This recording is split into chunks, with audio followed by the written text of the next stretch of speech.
Namaste and good morning, everyone. Let's start with some prayers.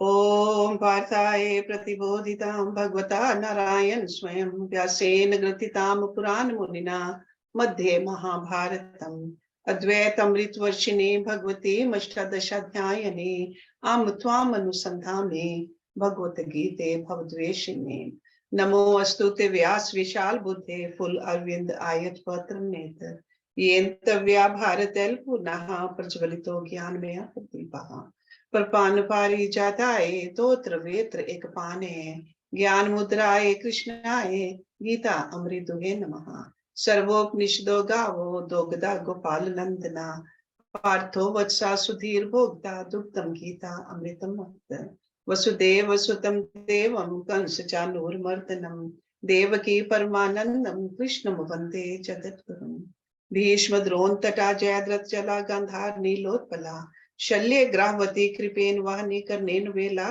कुला अश्वत्थाम विकर्ण घोर मकरा दुर्योधन अवर्तने सोतीर ना खलु पांडवे रन्नति के वर्तका केशवा पाराशरे वत्सरोजमलम गीता अर्थगंधोटकम नानाख्यान केसरम हरि कथा संबोधन अबोधितम लोके सज्जन षटपदय रह पेप्यमानम मुदा भूयाद भारत पंकजम कलिमल प्रध्वंसी न श्रेयसे मूकम करोति वाचालम पंगुम लंघ्यते गिरम यत्कृपातमहं वन्दे परमानंद माधवम यम ब्रह्म वरुणेन्द्र रुद्र मरुतः स्तुन्वन्ति दिव्ये स्तवे वेदै सांगपद क्रमोपनिषदै गायन्ति यम सामगा ध्यानवस्थित तत्कतेन मनसा पश्यन्ति यम योगिनो यस्यन्तन्न विदुसुर असुरगणा देवाय तस्मै नमः. We are on chapter number 6 today, Atam Sanyam Yoga. We saw in chapter 2, Lord Krishna painted the philosophical perfection, which is the theme of all the Upanishads and even of Bhagavad Gita. He painted a very expressive picture of a saint of perfection in that chapter, and even a mental equanimity of that person also. But at the same time, being a perfect teacher, he understood Arjun's mental debility and intellectual incompetency at that point in life, because he was standing in the middle of two armies, great armies. It's almost like a family feud over there. So when Lord Krishna was talking about that perfect person, he could see on the face of Arjuna that there was a confusion. So that's why, down from the level of perfection, he gave some lower methods of self-integration. And that was in the 3rd chapter, Karam Yoga and Gyan Karam Sanyas Yoga. So he's almost prescribed the treatments to reach up to that state of perfection. So Karam Yoga, the path of action, and Gyan Karam Sanyas Yoga, a little above Karam Yoga, where you start seeing God everywhere. And he mentioned those yagyas also to us and to Arjuna. He said, by constantly maintaining in the mind the awareness of the greater principle that presides over all human endeavors, we can all, even in the thick of our activities, maintain a healthy and well ventilated inner life. That's what he's trying to tell us. He's not telling us to run away from our duties. He says, do your duties, whatever you are supposed to do. Because different stages of life or different place in life, there could be a different duty. But we cannot forget that we got to keep our mind calm. And then in chapter 5, which we looked at last week, he talked about the way of renunciation. And he explained that it's not that you are renouncing your duties, but he showed us a technique of granting immunity to our mind from reactions while we are engaged in the activities which we are supposed to do. It's like almost like a yajna spirit of a self-dedicated activity for the benefit of the larger goal of life. So you can see that in chapter 5, the way of renunciation is explained under and different categories, like 2 different categories you can see. So the same goal can be achieved 2 different ways. One is the renunciation of the sense of agency. Like, I'm not doing it. I'm not the doer. Because soul is never the doer. Only the Prakriti is doing the work. And the second is when we let go of the unintelligent anxieties which arise in our thoughtless preoccupation with the fruit of our actions. These are the 2 ways, he says, you can keep your mind calm. Now, in this 6th chapter, the Atam Sanyam Yoga, that is the title of this chapter, he is promising us to give us all the means by which we can reach up there. We can let go of all our weaknesses. We can grow healthier and more potent life of virtue as well as strength if we apply these techniques in our life. And this technique is called meditation.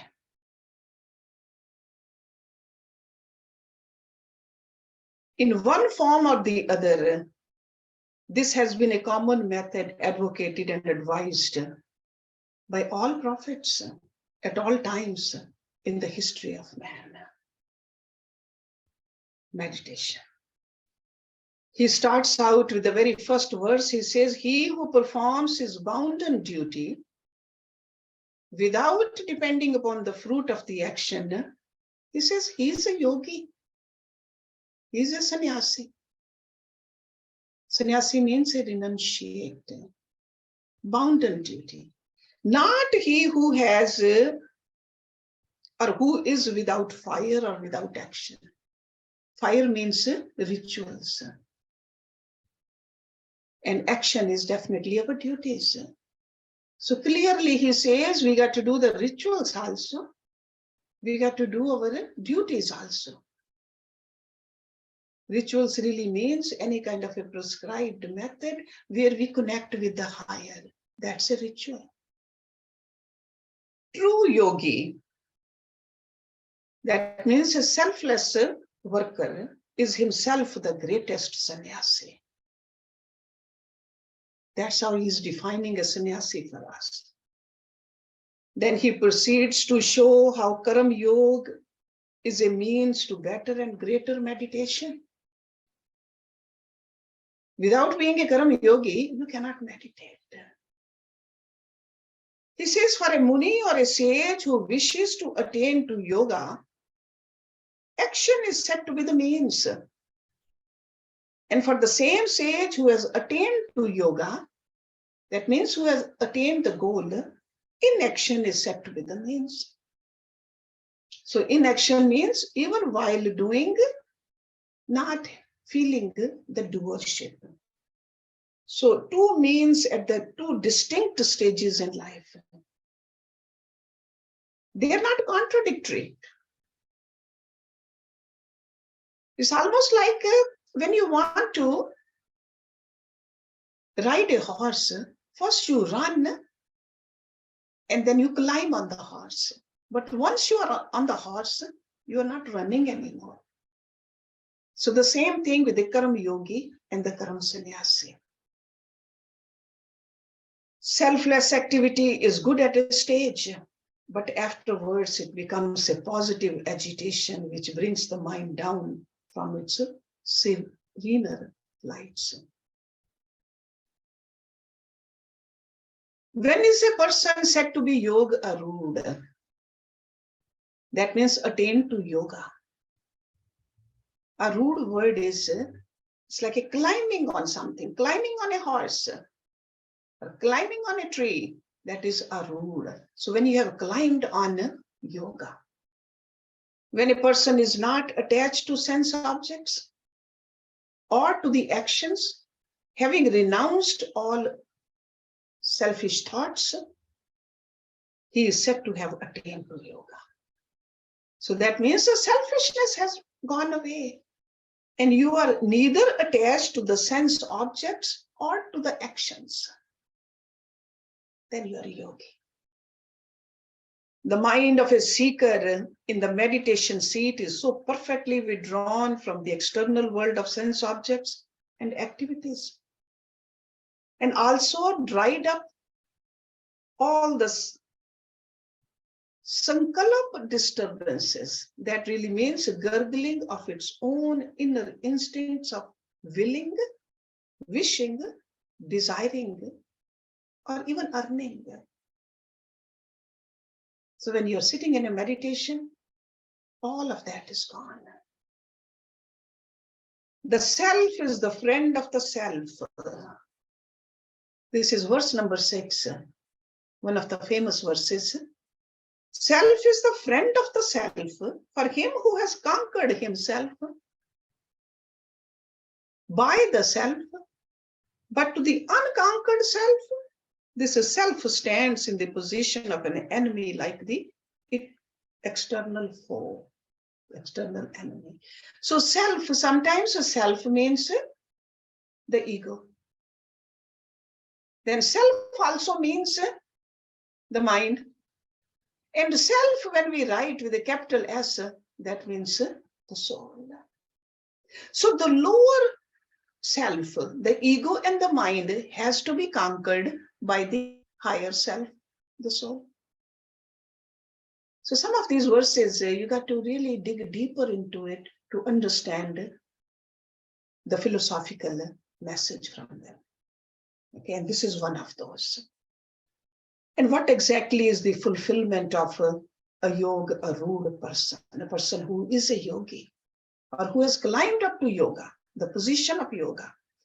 He says, the supreme self of him who is self-controlled and peaceful is balanced in cold and heat, pleasure and pain, also in honor and dishonor. So these three pairs, what he's talking about, heat and cold, that means balance at a body level. Pleasure and pain, that means balanced at the mental level also. That means the emotions, hatred, love also. And then honor and dishonor, those are the storms in our intellectual level. So a person is a yogi who has risen above the identification from the body level, from the mind level, and from the intellect level. That's what he's trying to tell us. And what is the glory of such an individual? What does he become by such a process? Because it does take a long process, which is called a sadhana. Why should a person go through such a grueling inward training and self-discipline? He says in verse number 8, the yogi who is satisfied with self, that means the knowledge and wisdom, he remains unshaken. He has conquered the senses. Because to that kind of a person, a lump of earth, a stone, and gold are the same. He is considered a harmonized. And he is said to have attained the nirvikalpa samadhi. That is like one of the higher level of samadhis. Samadhi is that equanimity where you really know who you are. Nirvikalpa. Vikalpa means any kind of agitation, any kind of a disturbance. Nirvikalpa means without any agitation. So by rising above these lower layers, this is where you reach. That's why it's important to do the sadhana. because this person is filled with divine satisfaction. And he becomes an unshakable yogi. Unshakable. Through what methods can a person attain this highest goal? How can we be sure of this surest result? He says, let the yogi try constantly to keep the mind steady, remaining in solitude, alone with the mind and body controlled, free from hope and greed. Okay, hope and greed. Hope is always like a mind goes into the future. Greed is clinging to what you have attained. So you got to rise above this worldly. So it's not that all the time, 24/7, we have to be like that, but at least practice like this for a few minutes a day. That's what he's suggesting. So from this verse onward, Lord Krishna is proceeding to prescribe the yogic method. How to sit, how to eat, what to do when you recreate, and some other aids for meditation he's going to give us. Verse number 11, he tells us that when you meditate, clean spot should be established. A firm seat of your own, neither too high nor too low. In old times, they used to have a cloth, skin, kush grass, one over the other. Because if you're meditating outside in the jungles, what are you supposed to do? You got to make sure that seat is firm also, not too high, not too low, and it should be warm also. So that's why the skin over there. Okay. So these days we don't have to follow that. In our old homes, homes are heated. Just make sure you have a meditation seat where you sit and meditate. But you got to make sure these days, what do we do? Make sure that phones are away, computers are away. Nobody disturbs us. Close your door or tell the people who are living with you that this is my meditation time. Okay? And what should be done after establishing ourselves on the prepared seat? Having made the mind one-pointed, because meditation is for the mind. With the actions of the mind and the senses controlled, being seated on the seat, practice yoga for the purification of the self. And over here, the self means the lower self. The higher self is always pure. We don't have to purify it. Higher self is the soul, the Atma. But the lower self is the ego, the mind, or the intellect. We are trying to purify that. So he's telling us a purpose of meditation and the importance of meditation. Mere physical posture cannot itself guarantee any spiritual self-development. Meditation is for the mind. So the external seat has been described. Now what should be the posture of the body also? He says, firmly hold your body, head and neck erect and still, gazing at the tip of your nose without looking around. So if the eyes are closed, you are not looking around, but you are looking around mentally. So do not look around mentally. Make sure tip of the nose could be here. There are two tips, or over here in the Agya Chakra. So bring your drishti over there. Moreover, serene-minded, fearless, firm in the vow of brahmacharya. Brahmacharya really means control of your senses. Having controlled the mind, thinking of me means God over here, and balanced. Sit down. Having me as the supreme goal. So goal is God. Have a full control over your body, full control over your mind, and all you are trying to do is purifying yourself. Do not take your mind into the past or into the future. One-pointed concentration. That's how the meditation starts. Always keeping the mind balanced. The yogi with his mind controlled attains the peace abiding in me, which culminates into total liberation. So slowly, gradually, you feel free, you feel uplifted. This is what he's telling us.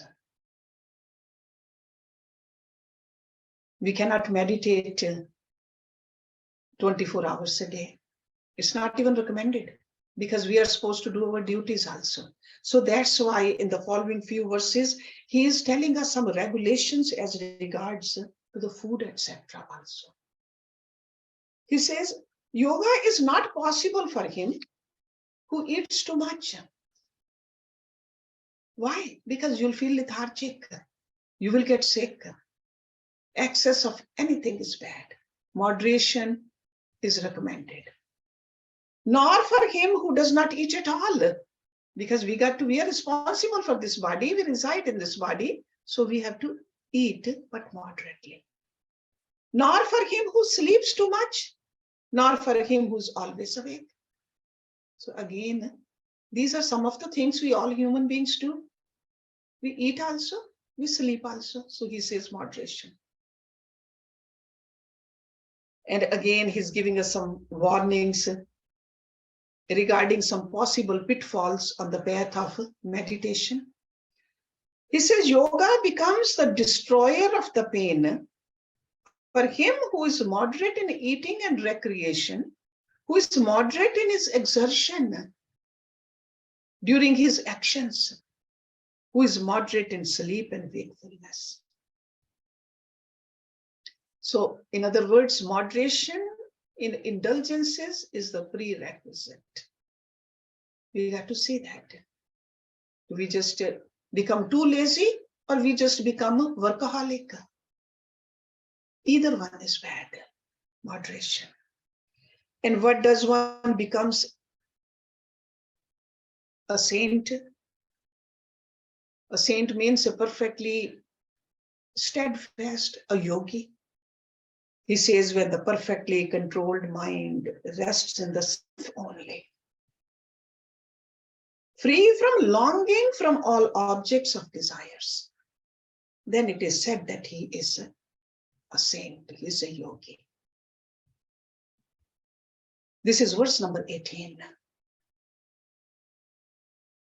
There's an ocean of difference between the desires and the longing for desires.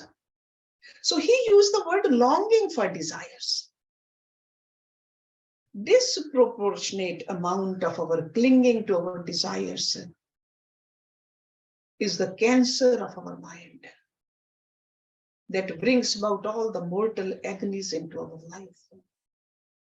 That is longing. Like I keep on thinking about the objects.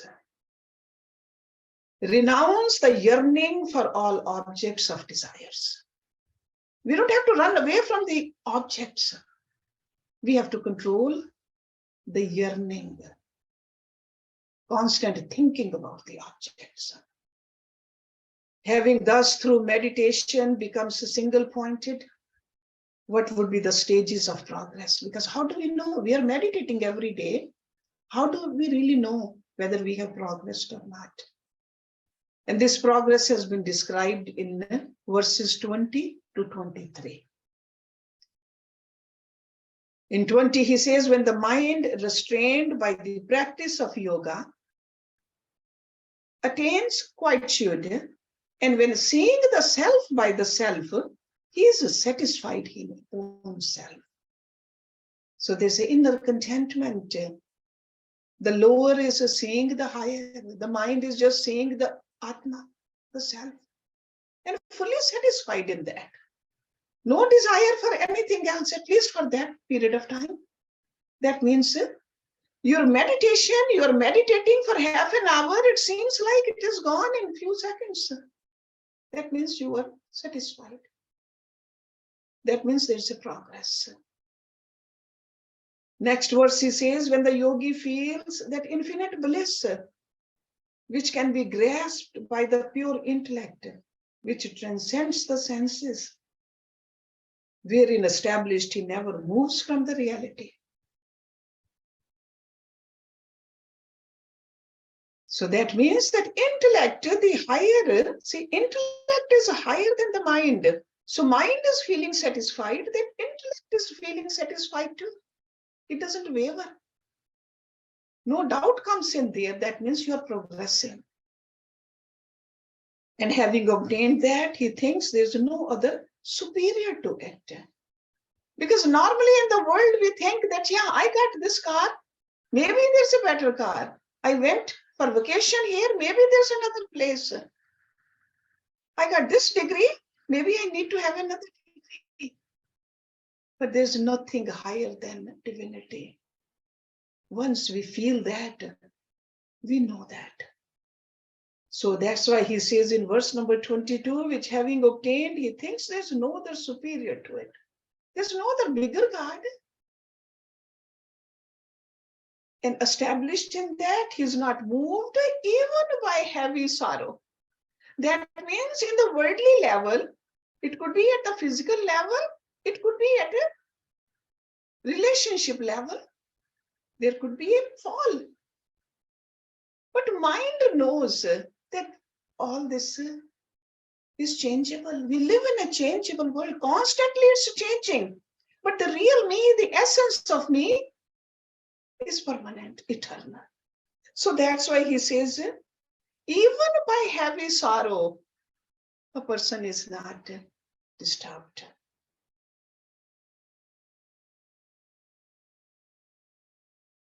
And the next verse is where he's telling us, because this is a series of 4 verses where he's giving us how we're going to progress if we stay on this path. Let that be known, the severance from the union with the pain is yoga. This is a definition of yoga. This yoga should be practiced with the determination and with a mind steady and undespairing. So this is a spectacular definition of yoga. A state of disunion from every union with pain. It's a beautiful language of contradiction we see, which really arrests the attention of a student like us. We got to say, do we get despaired? Do we get disturbed? That means we need to do more sadhana. A state of disunion from every union with the pain. Remember that. As an instruction to those who have a fickle, unsteady mind. Because most of us, when we start doing the sadhana, we have a fickle mind. So that's why Lord Krishna says, from whatever cause the restless and the unsteady mind wanders away, from that, let him restrain it. Bring it back to be under the control of the self alone. So if you have decided to meditate for 15 minutes a day, during that time, you're trying to train your mind. If mind goes away, bring it back. Do not let your mind fool you. Bring it back. And where do you bring it back? To that divine part in you. Wherever you think that divinity resides, even though it's everywhere, but find a spot. It could be here, it could be there, it could be there, it could be in the lower chakras also. Or it could be in your nose also, because divinity is everywhere. Or if not in your body, you want to see something on your altar, make sure your mind stays there. That's what he's trying to tell us. And in the following few verses, he's explaining the effect of the yoga of meditation upon the true practitioner. Number 27, he says, supreme bliss verily comes to the yogi whose mind is quite peaceful, whose passion is quietened. Passion over here means the Rajsikta, who is free from sins and has become Brahma. This is what happens, because we are Brahma, but we have forgotten that we are Brahma. So he says meditation will take you to that place. That doesn't mean you'll become arrogant. That only means that you will become peaceful. The yogi always engaging the mind in the practice of yoga, freed from sins. And sins really means the obstacles. Those are the sins. Excessive desire, the greed, the lust. Okay, those are the obstacles. Jealousy, arrogance.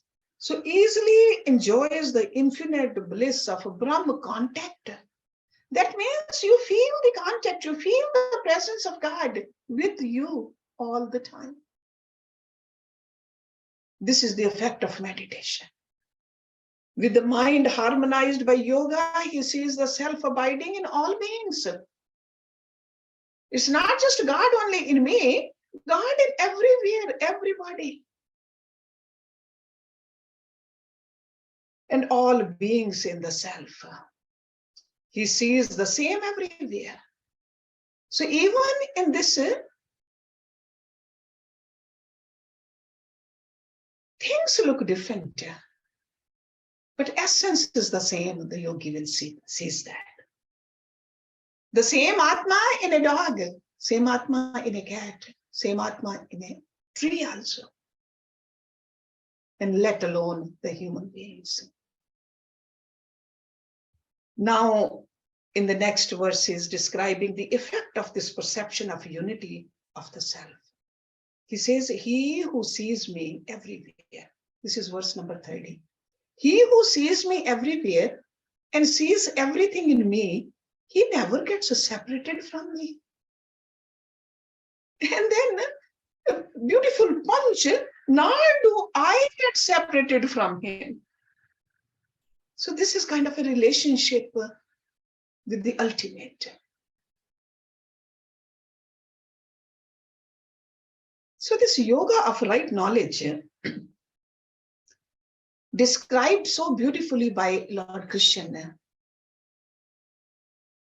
Arjuna is listening so carefully over here, so deeply.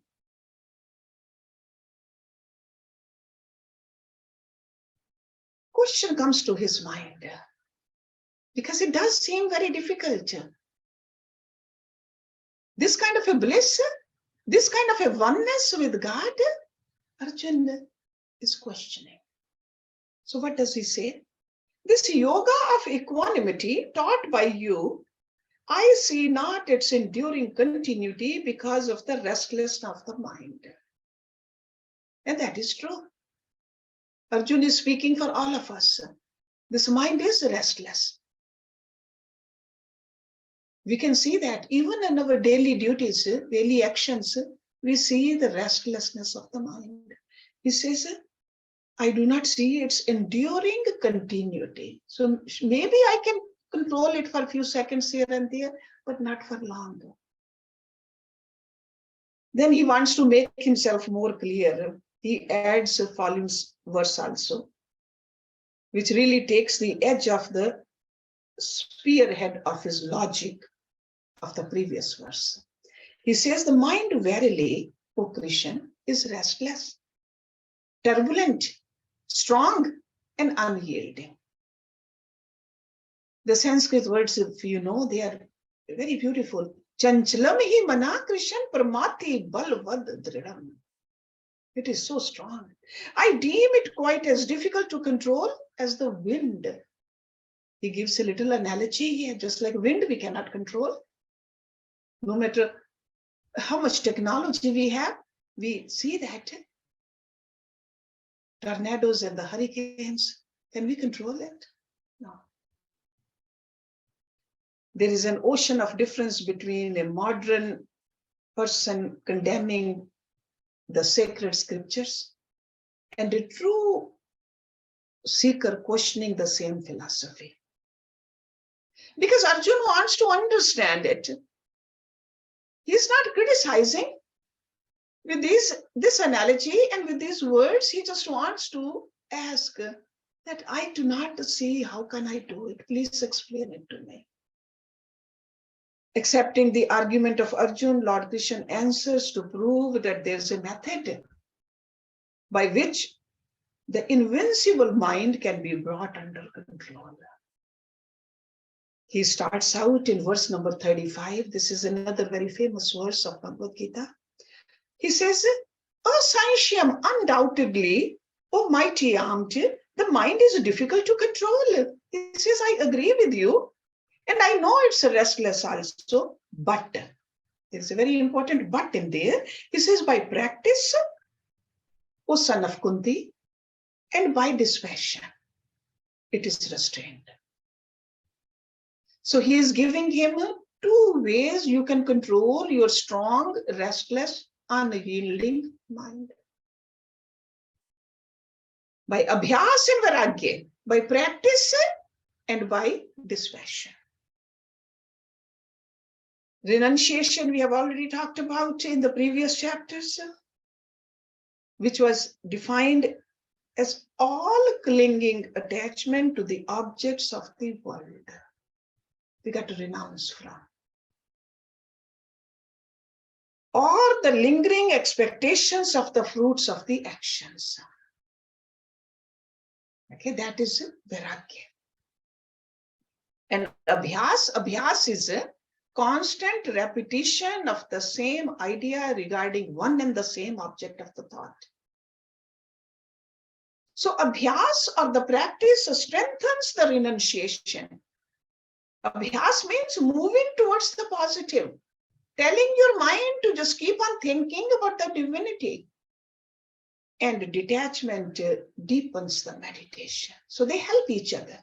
They are not contradictory, they are complementary to each other. So renunciation from the lower and practice to go higher. That is abhyas and vairagya. Each strengthening the other. That's how the progress is maintained. And that's why these 2 words, not only by Bhagavan Krishna, we see Rishi Patanjali and other Upanishads also, we see the same thing, abhyas and vairagya. Then Arjun is putting another question. He says, "Sure, I will keep doing it, but I know the path is long. Cannot reach up there in one lifetime." So Arjun says, "He who possessed of a faith." So that means he says, "I have faith in it, but still if I'm unable to control myself, if my mind wanders away from this, to what end?"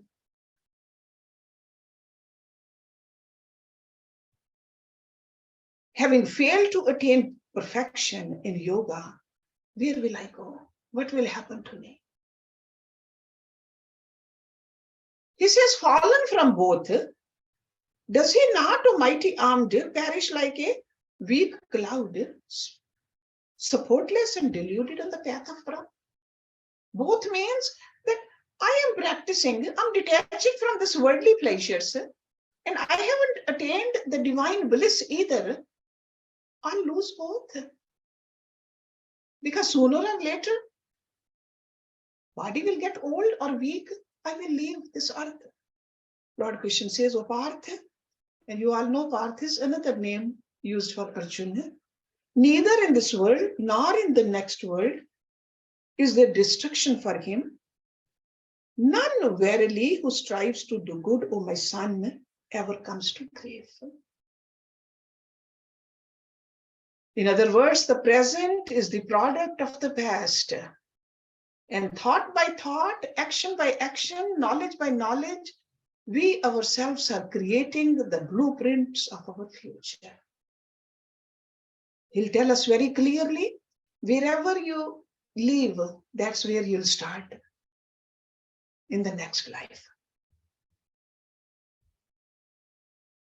So what happens to this person? Having attained to the words of righteous, and having dwelt there for everlasting years, long years, he who had fallen from yoga is born again in the house of the pure and the wealthy.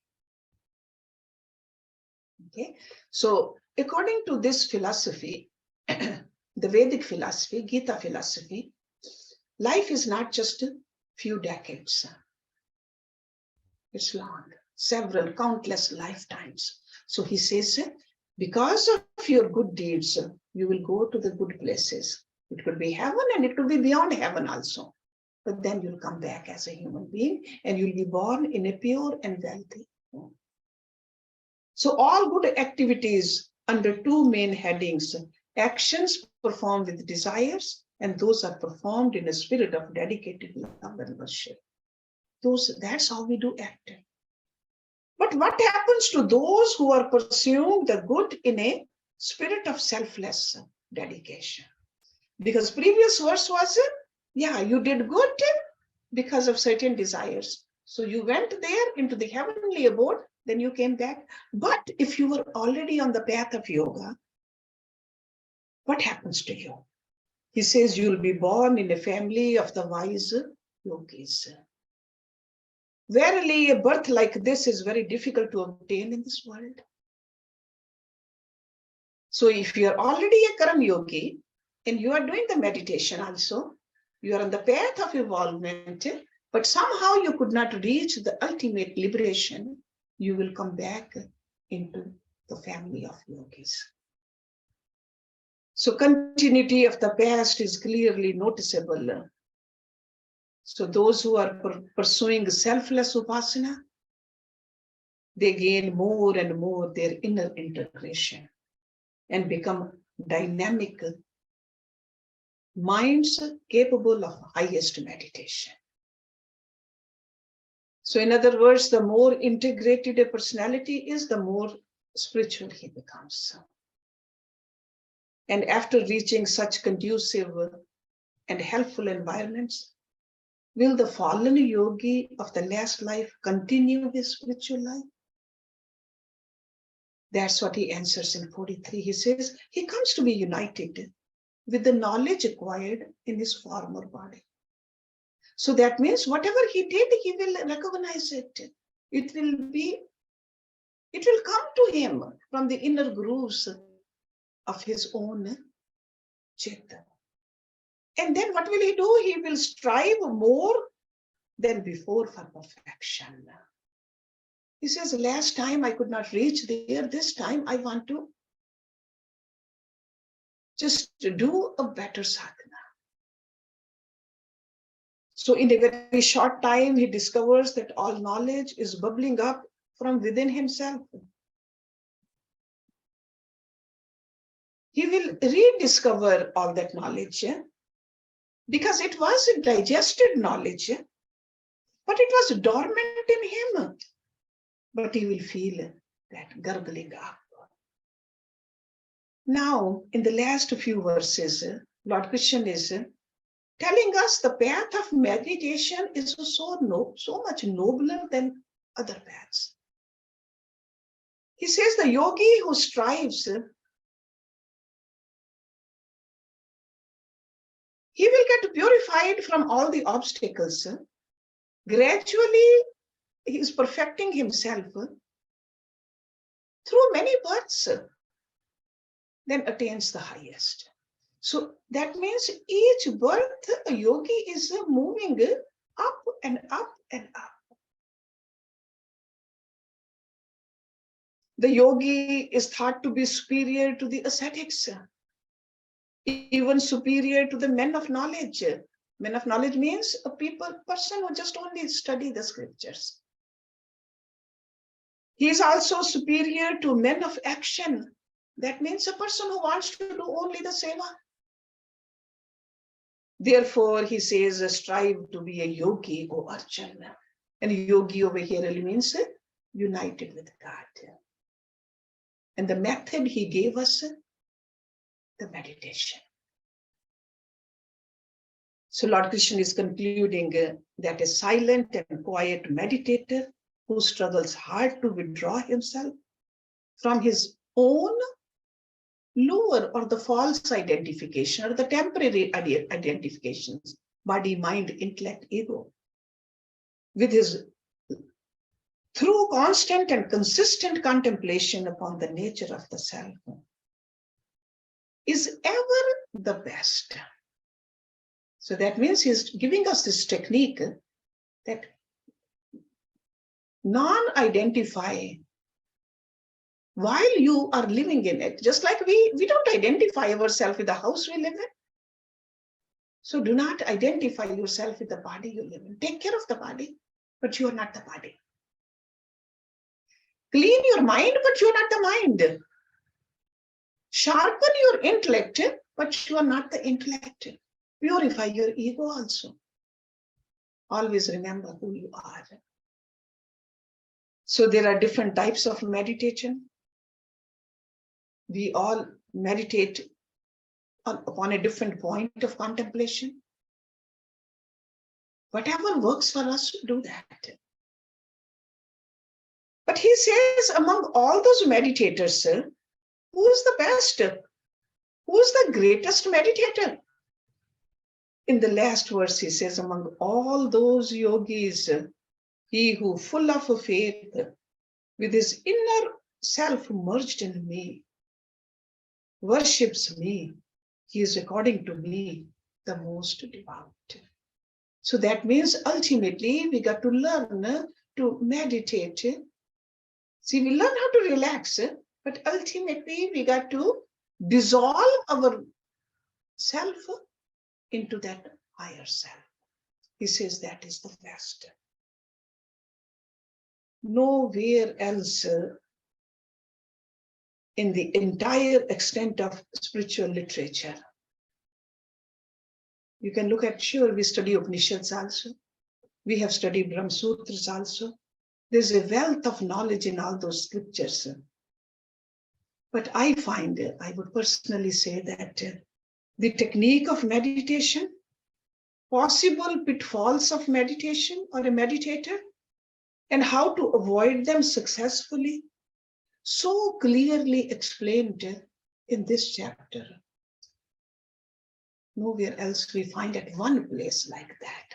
So that's why this chapter, Atam Sanyam Yoga, to a true seeker, it's just like a gem of knowledge here. There are 47 verses. They really give us ample direction, guidance to reach that highest place. But ultimately, the greatest avatar is telling us, giving us in detail, but he cannot do it for us.